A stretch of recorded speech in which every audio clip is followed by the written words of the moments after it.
তো বন্ধুরা এখন কথা বলবো আইপিএলের এক গুরুত্বপূর্ণ ম্যাচ নিয়ে, যেখানে রাজস্থান রয়্যালসকে হারিয়ে প্লে অফের লড়াই জমিয়ে দিল দিল্লি ক্যাপিটালস। মঙ্গলবার অরুণ জেটলি স্টেডিয়ামে রাজস্থানকে 20 রানে হারিয়ে দিল সৌরভের দল। দিল্লির হয়ে নজর কাড়লেন বঙ্গসন্তান অভিষেক পোরেল ও তরুণ ওপেনার ম্যাকগ্রিক। একদিকে টস জিতে প্রথমে বোলিং করার সিদ্ধান্ত নেয় রাজস্থান। প্রথমে ব্যাট করতে নেমে দুর্দান্ত করে দিল্লি।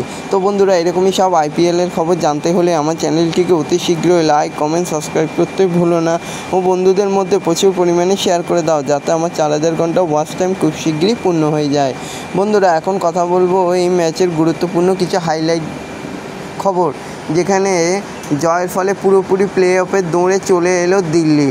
আপাতত এই ম্যাচে 12 পয়েন্টে এগিয়ে রয়েছে। শেষের দুটো ম্যাচ জিততে পারলে প্লে অফে চলে যেতে পারে তারা। তো দেখা যাক শেষ পর্যন্ত কী হয়। আর এরকমই সব আইপিএলের খেলার খবর জানতে হলে আমার চ্যানেলটিকে অতি শীঘ্রই লাইক, কমেন্ট, সাবস্ক্রাইব করতে ভুলো না ও বন্ধুদের মধ্যে প্রচুর পরিমাণে শেয়ার করে দাও, যাতে আমার 4000 ঘন্টা ওয়াচ টাইম খুব শীঘ্রই পূর্ণ হয়ে যায়। ধন্যবাদ সবাইকে।